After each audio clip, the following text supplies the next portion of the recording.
తర్వాత లేదు.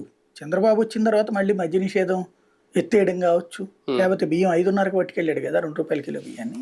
కాబట్టి ఆయన పేదలు అనేది ఎట్లాగంటే ఆయన మనస్తత్వం ఎట్లుంటుందంటే, పేదలంటే వాళ్ళు అర్థిస్తూ ఉండాలి, మనం అంత ఇవ్వాలి. అంటే వాళ్ళకి ఆకలేసినప్పుడు పంచభక్ష పరవాణాలు పెట్టకూడదు, ఆకలేసే స్థితి వచ్చిన తర్వాత మనం అంత కూర అంత పచ్చడి పెట్టి మజ్జిగ పోస్తే వాళ్ళు అప్పుడు మనకి కృతజ్ఞతగా ఉంటారనే మెంటాలిటీ అతనిది.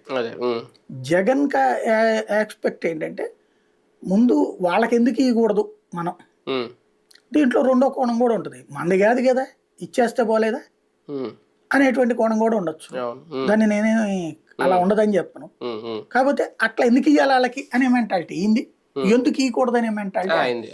కాబట్టి అందులో నుంచి వచ్చే పదం టిప్పర్ డ్రైవర్ అంటే ఆయనకి చులకన. అట్లాగే ఇప్పుడు ఇదివరకైనా మీరు చూస్తే జగన్ తొందరపడి చెప్పు అవతలకు అనేది ఈసడించుకోవడం ఉండదు బయట. మరి ఇంట్లో లోపల ఎట్లా ఉండదో మనం చూడలేదు. బయట ఎక్కడా కూడా బిహేవియర్ లో మీరు సభలో ఇప్పుడు ఫర్ ఎగ్జాంపుల్ మన పవన్ కళ్యాణ్ ఆ మధ్యన స్టేజ్ మీదకి ఎవడో పరిగెత్తుకుంటూ వచ్చి కావలించుకోవడానికి వస్తే తీ పో అని, అదే జగన్ మొన్న ఎవడో ఎగబడి పడిపోతాడు, పోలీసులు పట్టుకు లాక్కుపోతాడు, వదలండి వదలండి వదలండి అని రా అని చెప్పి సెల్ఫీ ఇచ్చి పంపించడం. అది అతని యాటిట్యూడ్, ఇతని యాటిట్యూడ్. కానీ ఇక్కడ డౌట్ ఏంటంటే, ఒకప్పుడు కొడాలి నాని గారు కూడా టీడీపీ కదా ఫస్ట్, అప్పుడు ఆయన కూడా డ్రైవరే కదా ఒకప్పుడు, మరి అప్పుడు కూడా ఆయనకి ఎలా ఇచ్చారు?